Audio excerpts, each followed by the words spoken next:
Microfone aberto, vocês ouviram eu digitando aqui, né? Tava arrumando aqui esse negócio do texto bíblico, porque entramos em Gálatas capítulo 2. Já demos uma geral no capítulo 1, vamos ao capítulo 2. Capítulo 2 de 1 a 10, diz assim, uau, é bastante, mas eu lerei aqui. Deixa eu colocar na tela, deixa eu ver se temos aqui condições de colocar na tela. Eu acho que sim. Vamos ver aqui. Olha aí que bonitinho, ó, para você acompanhar comigo, tá? Diz assim, 14 anos depois, subi novamente a Jerusalém, dessa vez com Barnabé, levando também Tito comigo. Fui para lá por causa de uma revelação e expus diante deles o evangelho que prego entre os gentios, fazendo-os, porém, em particular aos que pareciam mais influentes, para não correr ou ter corrido em vão. Mas nem mesmo Tito, que estava comigo, foi obrigado a circuncidar-se, apesar de ser grego. Essa questão foi levantada porque alguns falsos irmãos infiltraram-se em nosso meio para espionar a liberdade que temos em Cristo e nos induzir à escravidão. Não nos submetemos a eles, nem por um instante, para que a verdade do Evangelho permanecesse com vocês. Deixa eu mudar agora aqui. Pronto. Quanto aos que pareciam influentes ou que eram então, não faz diferença para mim. Deus não julga pela aparência. Tais homens influentes não me acrescentam nada. Pelo contrário, reconheceram que a mim havia sido confiada a pregação do Evangelho aos incircuncisos, assim como a Pedro aos circuncisos, pois Deus que operou por meio de Pedro como apóstolo aos circuncisos, também operou por meu intermédio para com os gentios, reconhecendo a graça que me fora concedida. Tiago, Pedro e João, tidos como colunas, estenderam a mão direita a mim, e a Barnabé, em sinal de comunhão. Eles concordaram em que devíamos nos dirigir aos gentios e eles aos circuncisos. Somente pediram que nos lembrássemos dos pobres, o que me esforcei por fazer. Bom, nós estamos falando sobre Paulo e ele continua aqui o seu testemunho, gente. Ele continua falando sobre o seu chamado apostólico e tudo mais. Mas agora ele entra numa questão que é interessante. E hoje eu preciso correr para fazer uma introdução ao capítulo 2. É isso que a gente vai fazer aqui. Até lerei um pouco mais do que costuma aqui, porque nós vamos entender agora que conversa é essa que Paulo está citando Pedro, citando Tito, citando outras pessoas. Então a conversa é a seguinte: Paulo, ele cita a sua segunda visita a Jerusalém, depois de 14 anos da primeira visita. E Paulo não vai sozinho a Jerusalém. Paulo vai com uma equipe que é ele, Barnabé e Tito. E qual a visita de Paulo tem? Qual o objetivo? Qual é a finalidade de Paulo ao fazer essa visita? Está aí na tela para você. Primeiro, ele diz que uma revelação de Deus foi dada a ele. Ele diz lá no 2, está escrito, fui para lá por causa de uma revelação. Bem, a gente não tem informação precisa sobre isso, o que foi essa revelação, que Paulo está dizendo. Mas com certeza foi algo muito importante que Paulo precisava checar, confirmar, transmitir, confidencializar aos outros apóstolos. A gente não tem muito essa informação. Aliás, não temos mais do que isso. Ok? Deus mostrou algo a Paulo que o direcionou a Jerusalém. Por isso ele vai até lá. Mas tem um segundo motivo. O segundo motivo é receio. Olha só. Para não correr ou ter corrido em vão. Paulo vai para Jerusalém porque ele está com o coração angustiado, ansioso. Ansioso de ter corrido e de continuar correndo em vão. Por quê? Paulo ele tinha receio, gente, de que a sua luta pela manutenção dos valores do evangelho junto à igreja da Galácia estivesse sendo em vão. Parece que ele ficou, sabe, com aquele medo de que ele estivesse sozinho e que a luta dele para que o pessoal na Galácia, os Gálatas, servissem a Deus através da verdade do evangelho da graça, não tivesse sendo acompanhada pelo pensamento dos apóstolos em Jerusalém. É isso. Isso aconteceria se esses apóstolos que estavam, os demais apóstolos lá em Jerusalém, não fizessem frente aos judaizantes. Se a luta de Paulo fosse só dele, você está entendendo? Porque é o que ele está fazendo, ele está lutando pela manutenção do evangelho genuíno de Jesus Cristo, o evangelho da graça. E se os apóstolos lá em Jerusalém, eles não fossem também contrários aos judaizantes, ele teria um grande problema, a igreja teria um grande problema. Eu digo até a você que nós teríamos um grande problema. Então Paulo tinha o receio que Pedro e os demais apóstolos não percebessem a seriedade da situação. E provavelmente, num primeiro momento, os apóstolos de Jerusalém não haviam percebido esse fenômeno da conversão dos gentios. O que Paulo estava vivendo e fazendo, além das fronteiras do judaísmo, dos judeus, não havia sido percebido por eles ainda. Olha só, por exemplo, o que John Stott diz.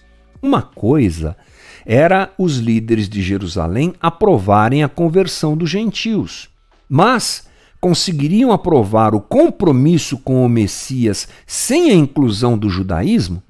A visão deles seria ampla o suficiente para enxergar o Evangelho de Cristo não como um movimento reformista dentro do judaísmo, mas como boas novas para o mundo inteiro e a Igreja de Cristo como a família internacional de Deus? O que é que John Stott está dizendo aqui? Será que esse pessoal lá em Jerusalém, Pedro e os demais apóstolos, perceberam que as fronteiras do que Jesus deu a eles, desse evangelho genuíno, não estava restrita aos judeus? Será que eles já tinham percebido isso de verdade? Será que eles não iriam trilhar o mesmo caminho dos judaizantes, dizendo vocês podem se converter? Eu acho que quanto a isso não há problema. John Stott diz isso. Mas será que eles também não seriam favoráveis à prática da lei, o que obviamente descaracteriza o evangelho? O assunto era sério. Essa reunião entre Paulo e os apóstolos em Jerusalém era muito importante. Por isso que Paulo estava receoso.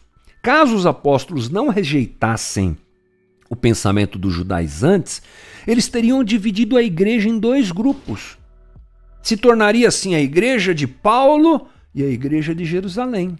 A igreja de Paulo pregando o evangelho da graça, a igreja de Jerusalém pregando um evangelho esquisito, onde a graça tem que ser complementada por coisas ligadas à lei dos judeus. Uma igreja recém-nascida poderia se transformar em duas religiões distintas, e você pode saber de uma coisa, isso seria um caos. Olha o que Timothy Keller fala. Paulo sabia que a liberdade que temos em Cristo estava ameaçada e que a verdade do evangelho estava em jogo. Às vezes a gente lê o texto bíblico e nem percebe que tudo isso está acontecendo, né, gente? É impressionante, mas é para esse caminho que nós vamos. Paulo, ele seleciona aqueles que o acompanharam, Barnabé e Tito, porque eles eram importantes para essa reunião. Então, lembre-se, Barnabé e Tito estavam com ele. Barnabé é um judeu ligado ao ministério gentílico de Paulo, foi o companheiro de Paulo na primeira viagem missionária, foi bem recebido pelos apóstolos em Jerusalém. Barnabé era um cara muito benquisto pelos próprios apóstolos. Logo no começo da igreja, você se lembra daquela história em que Barnabé vende um terreno e compartilha e entrega o dinheiro aos pés dos apóstolos? Ele está lá desde o começo, é um cara, um judeu convertido e com o coração voltado à missão, fora do movimento judaico. Agora, Tito. Tito é um caso interessante, gente. Tito, ele era um convertido gentil à fé cristã. Ele era um grego, ele não era judeu, ele era um gentil. A sua conversão é fruto daquela mesma missão gentílica que estava então em discussão e que os judaizantes punham em dúvida. Tito se converteu nessas viagens de Paulo, gente. Ele não era gentil, ele era grego, nada a ver com judeu. Não é? Aliás, ele era gentil, falei. Quero dizer, ele era gentil, não era judeu. Por que Tito era importante? Porque ele era a comprovação viva de que Paulo estava correto. O barulho começou, gente, relaxa aí, tá? É a vizinhança. Um grego não circuncidado, convertido e em plena comunhão com os judeus convertidos. Olha só o que o pastor Hernandes Dias Lopes diz sobre isso. Tito foi levado por Paulo como um exemplo de que é possível um gentio ser salvo sem ser circuncidado. Para os judaizantes, a presença de um gentio incircunciso na igreja era uma afronta, enquanto para Paulo era a evidência da eficácia, da graça e da liberdade do evangelho. Se cedesse à pressão dos judaizantes para circuncidar Tito, Paulo estaria comprometendo a essência do evangelho. A própria liberdade cristã estaria danificada. Isso seria voltar à escravidão da lei.